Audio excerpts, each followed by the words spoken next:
আসসালামু আলাইকুম আমার ভাই ও বোনেরা, কেমন আছেন আপনারা? আমি আল্লাহর রহমতে ভালো আছি। আশা করি সবাই ভালো আছেন। আমাদের জন্য সবাই দোয়া করবেন। সবাই সবার জন্য দোয়া করবেন যেন সবাই ভালো থাকি, সুস্থ থাকি।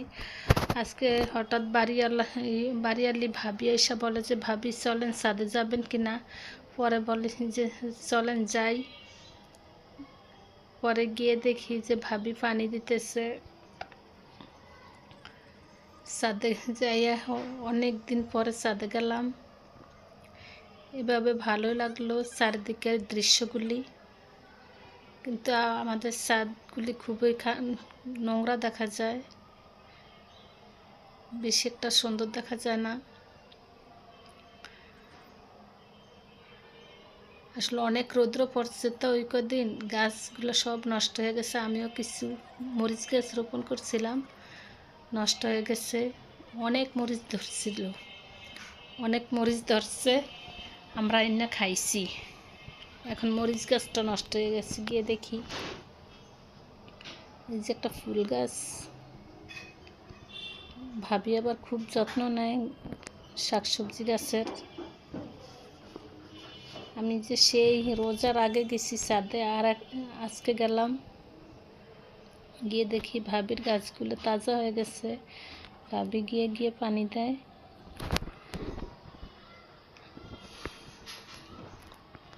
এখন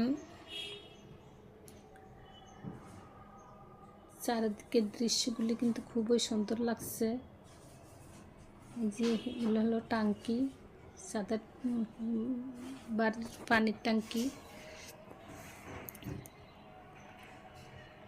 আসলে ছাদে কিন্তু অনেক মানুষ অনেক গাছগাছরা রোপণ করে, অনেক শাকসবজি খায়। এবার হিতে কিন্তু আসলে কেউ কিছুই করে না, ভাবি একটু একটু করতেছে।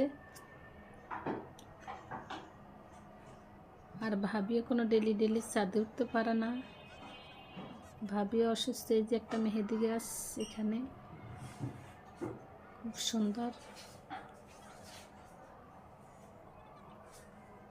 পাতা, ধরলেই পাখি নাকি খায় ফেলে মেহেদি পাতা। যে একটা জালি কুমড়া গাছ,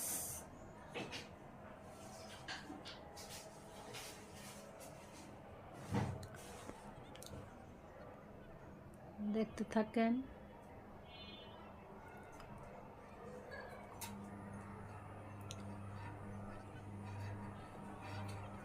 এখন আসলে বিকেল হয়ে গেছে, তো এই জন্য দৃশ্যগুলি একটু বেশি খারাপও দেখা যায় না, আবার বেশি ভালোও দেখা যায় না।